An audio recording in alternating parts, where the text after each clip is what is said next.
stroke of the midnight hour, when the world sleeps, India will awake to life and freedom. मंदिर वहीं बनाएंगे, उसको कौन रोकेगा?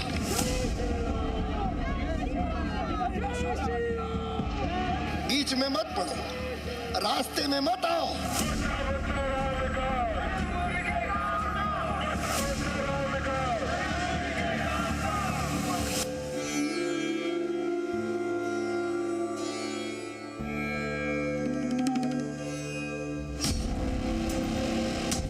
स्वतंत्रता ऐसे नहीं मिलती है।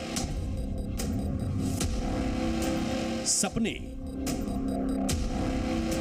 संकल्प, संघर्ष और सामूहिक बलिदान, तब जाकर मिलती है स्वतंत्रता।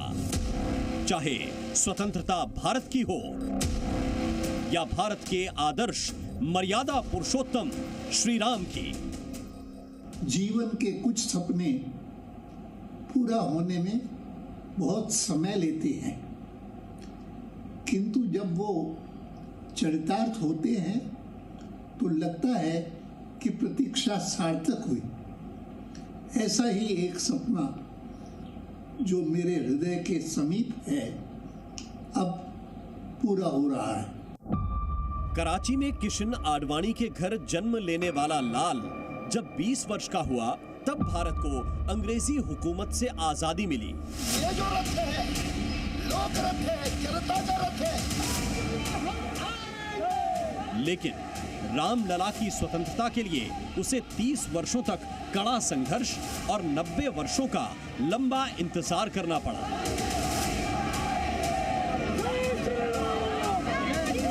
भारत की आजादी के जननायक अगर गांधी जी थे, तो रामलला की आजादी के जननायक लाल कृष्ण आडवाणी। किसी ने कल्पना नहीं की थी कि कराची में रहने वाला किशन का लाल देश के बंटवारे के बाद भारत आएगा और 60 वर्ष की उम्र में श्री राम का लाल बन जाएगा।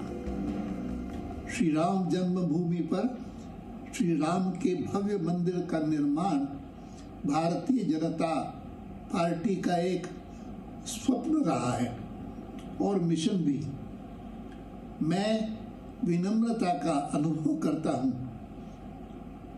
कि नियति ने मुझे वर्ष 1990 में राम जन्मभूमि आंदोलन के दौरान सोमनाथ से अयोध्या तक राम रथ यात्रा का दायित्व प्रदान किया और इस यात्रा में ने असंख्य लोगों की आकांक्षा, ऊर्जा और अभिलाषा को प्रेरित किया।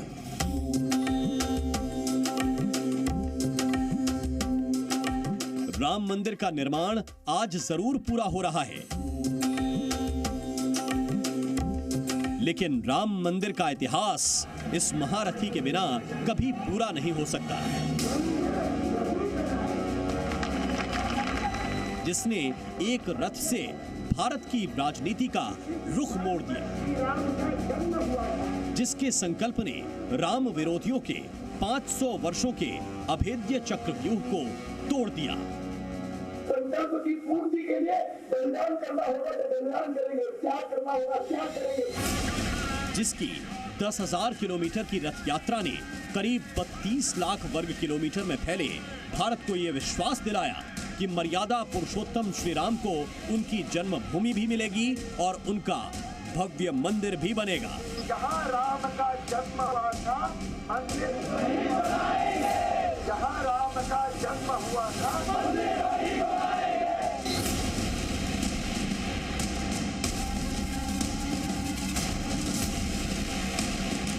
ये ब्लैक एंड व्हाइट तस्वीरें वर्ष 1990 में लाल कृष्ण आडवाणी की उस ऐतिहासिक रथ यात्रा की हैं, जिसकी शुरुआत 25 सितंबर को गुजरात के सोमनाथ से हुई थी।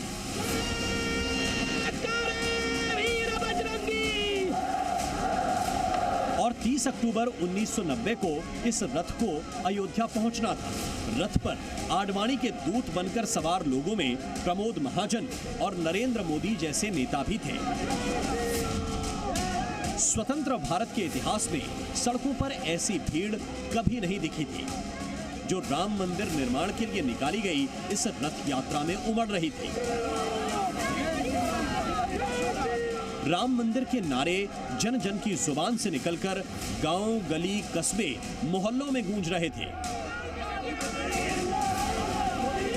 महिलाएं घर से निकलकर रथ की पूजा करती थीं, जल चढ़ाती थीं। रास्ते की जिस मिट्टी को छूकर रथ का पहिया निकलता था, उस मिट्टी को लोग माथे पर लगाते थे। भारतीय जनता पार्टी कांग्रेस से लेकर राजनीति और समाज शास्त्र के बड़े बड़े एक्सपर्ट के लिए ये दृश्य चमत्कार की तरह थे। खुद आडवाणी भी ये सब देखकर हैरान थे। Few journalists who were accompanying me right from there in the very first day कहा कि वानी जी, does it seem to you that you are making history of some kind? I said, I am perplexed, I am baffled, I am not able to understand this. It will take time. Pramod Mahajan, who was with me, he was also somewhat wonderstruck and he said, ये गुजरात है, गुजरात में कुछ ऐसा हो रहा है, Maharashtra may not be like this. But when it went on, I could see that it was everywhere like that. इस रथ यात्रा को लेकर कई तरह के सवाल थे। आडवाणी तो एक राजनेता थे और उनका मकसद भाजपा को भारत की सत्ता पर बिठाना था। फिर ऐसा क्या हुआ कि रामलला को उनकी सत्ता, उनका अधिकार दिलाने के लिए रथ लेकर निकल पड़े।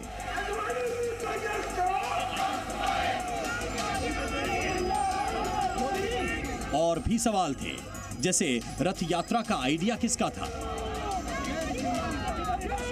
रथ यात्रा की शुरुआत सोमनाथ से ही क्यों की गई? क्या सचमुच इस रथ यात्रा ने ही राम मंदिर निर्माण की आधारशिला रखी थी?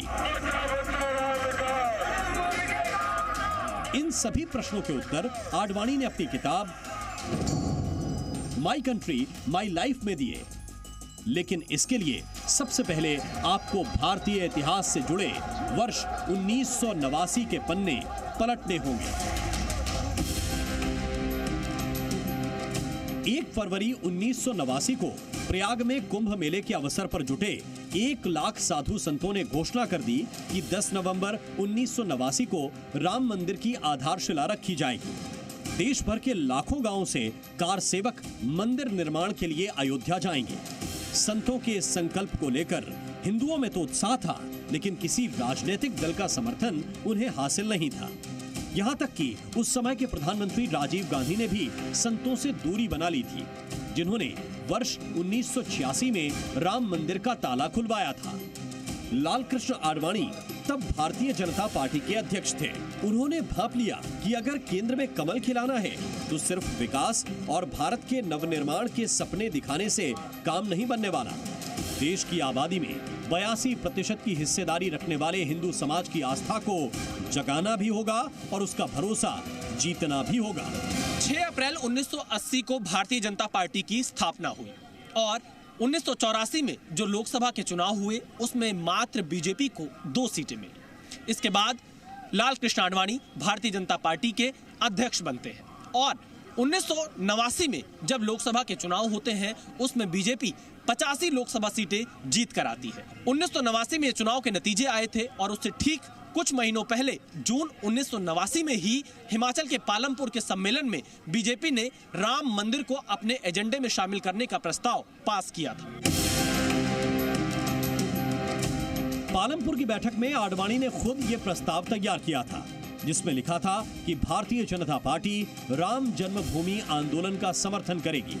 उन्होंने राजीव गांधी की कांग्रेस सरकार से मांग की थी कि जिस तरह सोमनाथ मंदिर का पुनरुद्धार हुआ था, उसी तरह का फैसला अयोध्या पर भी हो।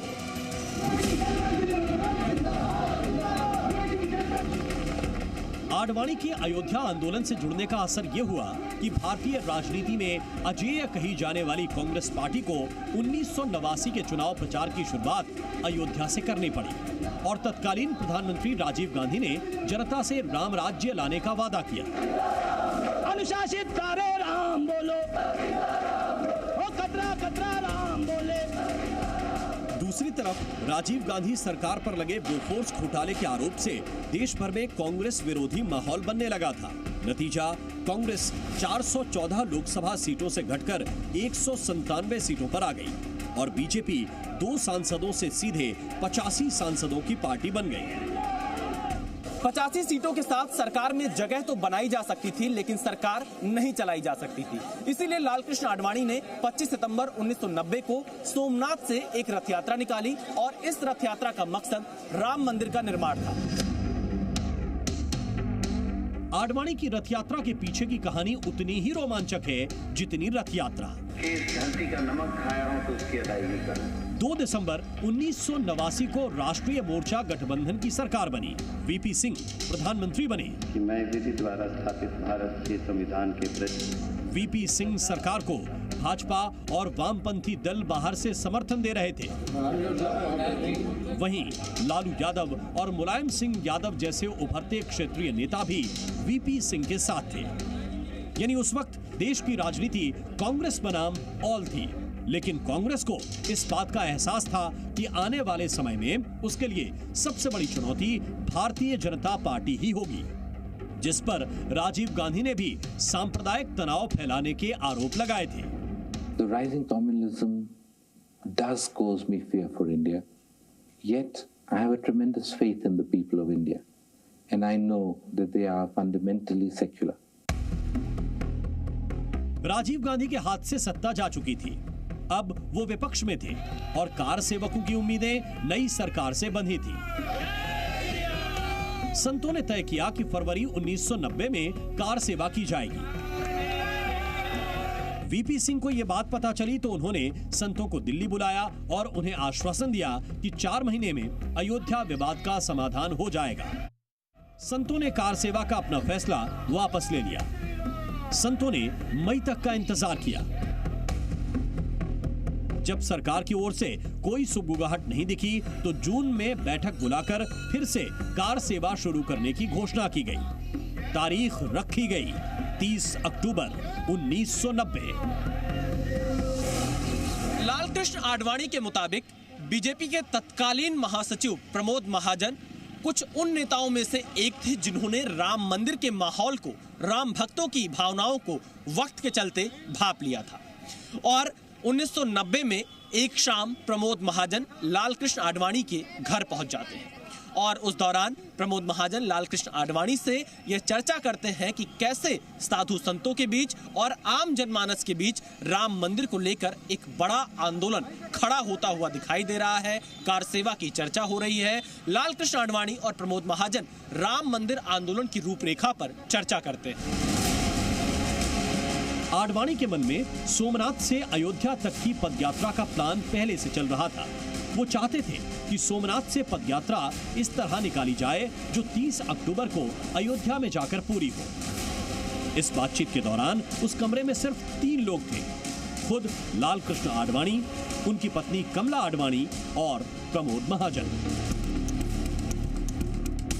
अपनी किताब में आडवाणी ने इस बातचीत का विस्तार से जिक्र करते हुए कहा कि वो पदयात्रा के जरिए ज्यादा से ज्यादा लोग, खासकर गांव में बसने वाली आबादी से मिलना चाहते थे। उन्हें अयोध्या आंदोलन का मतलब समझाना चाहते थे। प्रमोद महाजन ने कहा कि पदयात्रा में समय बहुत लग जाएगा और इतना लाभ भी नहीं होगा क्योंकि आप सिर्फ गुजरात, राजस्थान, मध्य प्रदेश और दिल्ली के कुछ हिस्सों के साथ साथ आधे उत्तर प्रदेश तक ही पहुंच पाएंगे। आडवाणी ने पूछा, तो और क्या विकल्प है? कार में यात्रा करना मुझे जम नहीं रहा, इससे अच्छा तो जीप में यात्रा करें। प्रमोद महाजन बोले, क्यों ना हम रथ यात्रा की योजना बनाएं? आखिर ये यात्रा राम मंदिर के लिए ही तो है। आडवाणी की उत्सुकता बढ़ी। उन्होंने कहा, रथ यात्रा का मतलब क्या है? प्रमोद महाजन का सुझाव था, एक मिनी बस या मिनी ट्रक लेंगे और उसे रथ की तरह बनाएंगे। आप उसमें बैठकर यात्रा कर सकते हैं क्योंकि इसका उद्देश्य अयोध्या में राम मंदिर बनाने के लिए जन समर्थन जुटाना है। इसलिए इसे राम रथ यात्रा का नाम दिया जाएगा। आडवाणी को यह सुझाव पसंद आया। उन्होंने कहा, इसे करो। महाजन ने पूछा, आप यात्रा कब से शुरू करना चाहते हैं? आडवाणी का जवाब था, 25 सितंबर, दीनदयाल जयंती के दिन। रथ यात्रा का इंतजाम करने से लेकर रूट तय करने की जिम्मेदारी प्रमोद महाजन के कंधों पर थी। उन्होंने एक टोयोटा बस को रथ का आकार दिया। Remember when I used to say कि लोग कहते हैं कि ये तो राम का रथ है, राम का रथ नहीं है, ये तो टोयोटा के एक वो है। तो मुझे आकर के लोग क्यों कहते हो, ऐसा क्यों कहते हो? Why are you saying it? Why are you trying to undermine the impact of it which is being said? Advani अगर इस रथ यात्रा के महारथी बनने जा रहे थे तो प्रमोद महाजन उनके पहले सारथी,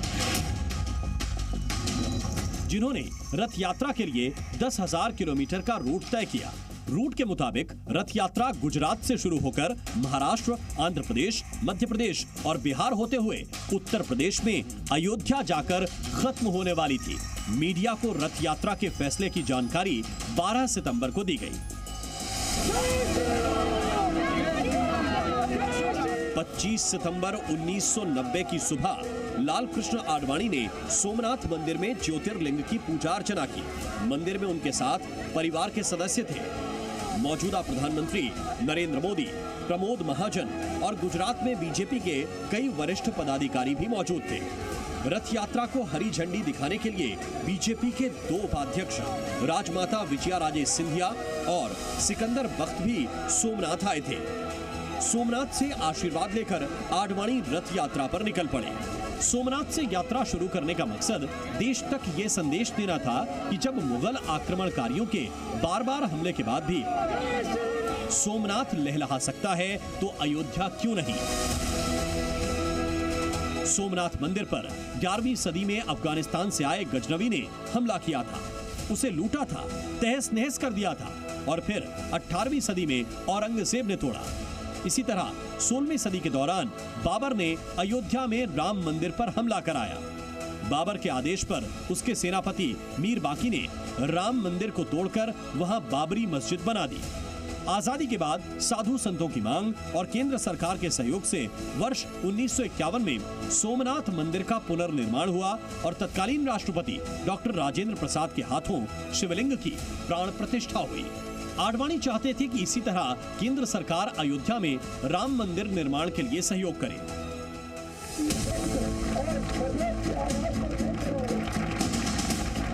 जैसे जैसे रथ यात्रा आगे बढ़ रही थी, भीड़ भी बढ़ती जा रही थी। एक दिन में 300 किलोमीटर तक की दूरी तय की जाती थी। हर दिन 20 से 25 सभाएं होती थी और आडवाणी के भाषण 5-5 मिनट के होते थे। यात्रा रात को चाहे जितनी देर तक चले, लेकिन रोज सुबह 10 बजे यात्रा शुरू हो जाती थी। रथ यात्रा के दौरान आडवाणी कई बड़ी सभाओं को भी संबोधित करते थे। इन सभाओं में उन्हें सुनने के लिए हजारों लोग जुटते थे। सोमनाथ से चला है और जिसने मन में संकल्प किया हुआ है कि 30 अक्टूबर को वहां पर पहुंच करके कार सेवा करेंगे और मंदिर वहीं बनाएंगे, उसको कौन रोकेगा। स्वामी विवेकानंद ने कहा था, धर्म भारत की आत्मा है। आडवाणी ने ये बात पढ़ी तो थी, लेकिन इस सच को अपनी आंखों से पहली बार देख रहे थे। देश के उन सभी शहीदों को इस रथ यात्रा में अपने भाषण के दौरान वो सिर्फ राम मंदिर की बात नहीं करते थे, बल्कि राम को राष्ट्रवाद से जोड़कर लोगों में देश प्रेम की भावना भी जगाते थे।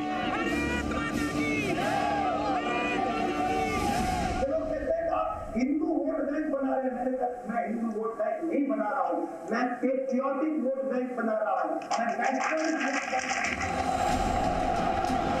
जीवन की युवा काल में हॉरर फिल्में देखने के शौकीन रहे आडवाणी की राम रथ यात्रा विपक्ष को अब डराने लगी थी। यहां तक कि बीजेपी के समर्थन से चल रही वीपी सिंह सरकार और उनके सहयोगी दल मंडल के मास्टर स्ट्रोक के बाद भी घबरा गए थे।